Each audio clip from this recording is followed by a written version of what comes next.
له همکارانو په مننې چې د غونډې په دې رنګینو لحظو کې ماته موقع راکړه. د غونډې دا شیبه رښتیا هم ښکلې ده. ډېر به مو لیدلي وي چې د ښو خلکو په ارزښت له پناه کېدو وروسته پوهېږي. موږ دا قید مات کړی غواړو ښکلي خلک د ژوندانه له خوږو شیبو سره مل ستاسې تر مخې واستایو. نن مو لویه هستې مېلمه کړې. ما یې په اړه ولیدلي که چیرې د پښتو شعر مجسم شکل لرلی نو عین شان به لکه د ده وه. او یا بل ځای یې قربان صاحب د پښتنو ویلیم شکسپیر هم بولي. دا کس څوک دی؟ دا هغه څوک دی چې ولسونو یې د جولای 13 په نوم نومولی او د پښتو د اوسنۍ شاعرۍ سرلاری بلل کیږي. الحاج پیر محمد کاروان د احسان الله درمل صاحب په دې بیت د مشال رهبري شورا سره یو ځای راغواړم چې روح دی د ټاګور مسکی په سترګو د کاروان کې جارې شمه خو زما کوچنی غوندې بنګال دی. له دوی ډېره مننه ستاسو په دروند استقبال د پښتو ژبې اوسنی شاعر لوی شاعر او دروند شخصیت پیر محمد کاروان د دریځ تر مخې تشریف راوړي. د مشال رهبري شورا په ډېر درنښت غوښتنه تر څو د دریځ تر مخې تشریف راوړي. کاروان د پښتو د اوسنۍ شاعرۍ هغه نوم چې پښتو به یې نه هېروي زموږ لپاره خاص دی. په دې خاطر چې د داسې اشخاصو قدر باید په ژوند وشي، باید وستایلی شي. موږ ورته دا شیبه ځانګړې کړې.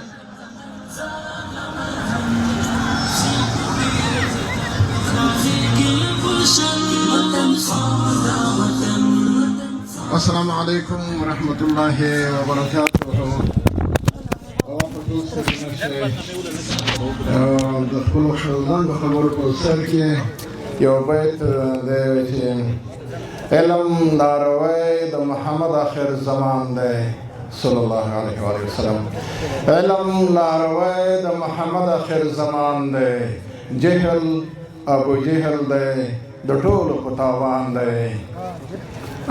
یو خبره یو شعر د یو بیت د فارسي ژبې خو داسې ماتل غوندې مشهور شوی دی.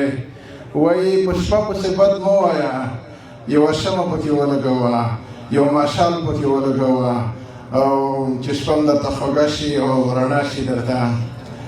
نو د ماشال عالي لیسې دغه متعلمین چې کامیاب شوي دي لوړو صنفونو ته تللي دي یا د 12 صنف نه پاس جګ شوي دي.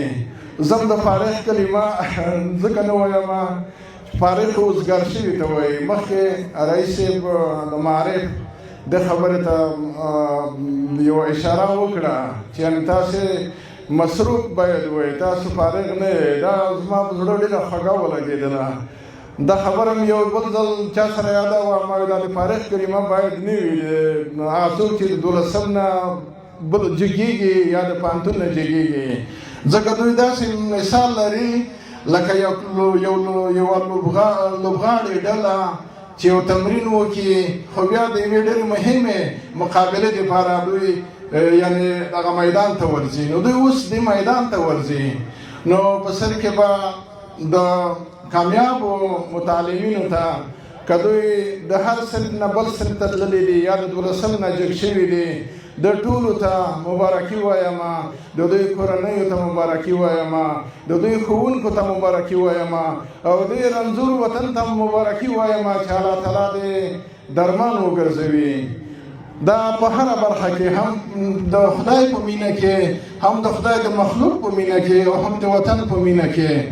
مخکې د معارف رئیس صاحب داسې یو خوږې خبرې وکړې چې زما په زړه کې همیشه دپاره یوه ګونځه وه چې دا د عصري علومو په باره کې ځینې خلک یو ډول بل ډول تعبیرات لري، خو دوی دا خبره ډېره واضحه کړه چې یعنې دیني علوم د دیني علوم خپل ځای مقام او جوهر یې وښودلو او د عصري علومو هغه مقام او جوهر یې وښودلو. او د روح د بیمارۍ خبره دا هم ډېره یعنې د پام وړ خبره ده چې موږ خپل ځان ساتو، خپل وجود باندې پام کوو، ښه خوراکونه کوو، ښه څښو، ښه اغوندو دغه د روح سره باید داسې د دې نه ډېره مینه وکړو. زه ډېرې خبرې نه اوږدوم ځکه چې د لمانځه مهال هم دی او ماشال علي لیسې ته یو ځل بیا مبارکي وایم.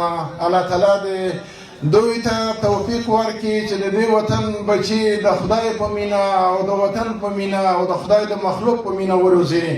یو شعر دی، دغه شعر هم چې مخکې خبرې پرې وشوې د دیني علومو او د عصري علومو دغسې یو څه پکې شته دی چې د شعر عنوان دی د مینې او حکمت د رڼا غږ. یعنې دا موږ باندې غږ کوي، په دې وطن باندې غږ کوي دې شعر کې.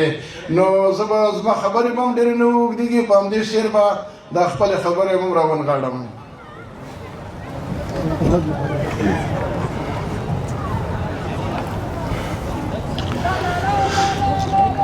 د مینې او حکمت د رڼا غږ.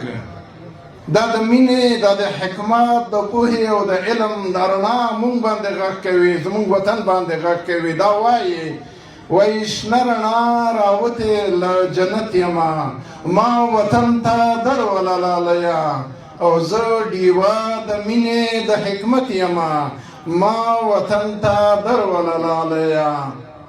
دا وطن لمینې لښکلا کمال اعمال شي، څانګې څانګې ګل ګل یې چې ونې د کمال شي، مخ یې کلګر د پاک د زړونو په رومال شي، یاد به په جهان کې په جلال او په جمال شي. وامې ورا ناره د محبت یمه، او ما وطن ته دروله لالیه. علم لاروی د محمد آخر زمان دی صلی الله علیه و آله وسلم. علم لاروی د محمد آخر زمان دی. جهل ابو جهل دی، د ټولو په تاوان دی. زړونه دي تاخونه او چراغ پکې عرفان دی.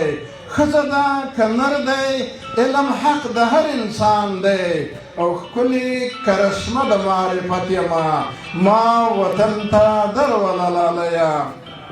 نه د بوره وراره د افغان وطن هوا وي، نه د بوره وراره د افغان وطن هوا وي. مینه د قابل دی له حابل سره پیدا وي. خاوره که اوبه وي، دښتې غرونه که هوا وي. ژوند د دې وطن دی پکې ګل ګل په خندا وي. روح د دې وطن د عظمت یمه، او ما وطن ته دروله لالیه. یم د دې وطن د روح او تن یوه سندره، ډېره وي خوږه د خپل وطن یوه سندره. وایه ورا کاروانه د خوږمن یوه سندره، زخم د بېلتون ګنډي په ستن یوه سندره. او تږو ته اوبه اوبه رحمت یمه، ما وطن ته دروله لالیه. شنه رڼا راوتې له جنت یمه، او ما وطن ته دروله لالیه. ډېره مننه، قربان.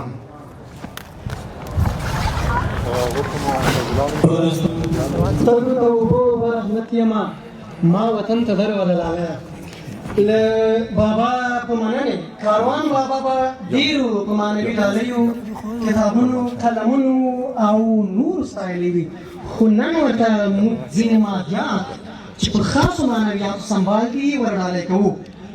د مشال خصوصي عالي لیسې رهبري شورا په پلان کې لري چې د پښتو ژبې دې لوی هستۍ ته د سرو زرو مډال ډالۍ کړي. د مشال خصوصي عالي لیسې د رهبري شورا په ملتیا د پښتو دې لوی هستۍ ته د سرو زرو مډال ډالۍ کوو. کاروان صاحب د پښتو د اوسنۍ شاعرۍ هغه نوم چې هېرول یې ناممکن دي. دا زما نه الفاظو نه کېږي. کاروان صاحب د ډېر څه وړ دی، خو دا دی یوه ډېره کوچنۍ ډالۍ زموږ د ادارې له لورې ومني. کاروان صاحب د ډېر څه وړ دی او د ډېر څه وړ دی. دی د پښتنو ټاګور دی او د ده په اساس احسان الله درمل صاحب خوست جانب بنګال بللی دی. پیر محمد کاروان یو له ډېرو لویو او محترمو اشخاصو څخه دی. پښتو به یې نه هېروي او هېڅکله به د ده یاد د پښتنو له ذهنه ونه وځي.